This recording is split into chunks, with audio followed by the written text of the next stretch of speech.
Leicestershire will go into the final day of their opening LV County Championship match at Grace Road, expecting to complete a victory over Glamorgan after they just about had the better of the penultimate day, a day on which Will Jefferson scored 100.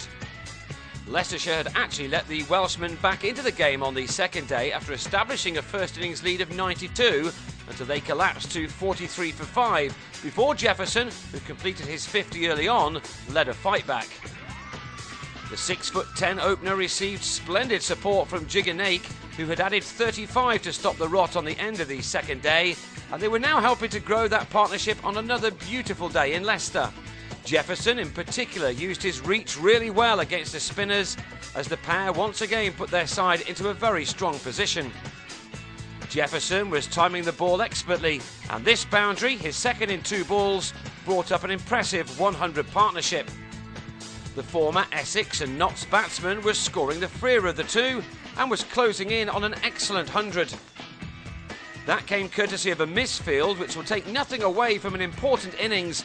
It had taken Jefferson 180 balls to reach his milestone, and it was the 15th time he'd reached 3 figures and the 3rd time for this county, his first at Grace Road. Naik has a less impressive record with the bat, so he and his team would have been chuffed to bits with his efforts as he went to his 50 before lunch, just the second of his career to go with 1 century. Indeed, after the tumble of wickets on day 2, 16 of them fell, these two were able to bat out the entire morning session in adding 104 runs, and it was the session which confirmed the home side's dominance. The break did Glamorgan good though, and they came out and soon got rid of Jefferson for 112. There was some relief for Adam Chantry when Mike Powell held on to a low chance at slip to end a partnership worth 149 for the 6th wicket. 1 often brings 2, and shortly afterwards Naik followed for a fine 67, Gareth Rees clinging on at short leg to give Robert Croft his wicket. Then in the next over, Claude Henderson was beaten in the flight by Dean Koska and bowled for 11. A 4th wicket fell in the space of 30 runs when Nadeem Malik gloved Graham Wagg behind shortly after the second new ball had been taken. Glamorgan had trouble in knocking over the last wicket in the first innings, and Nathan Buck and Matthew Hoggard kept them out there again for another half an hour in adding a further 23 runs. Before Koska took his 8th wicket of the match, having Hoggard legged before. He finished with match analysis of 57.3 overs, 20 maidens, 8 for 91. A fantastic effort in what could still be a losing cause.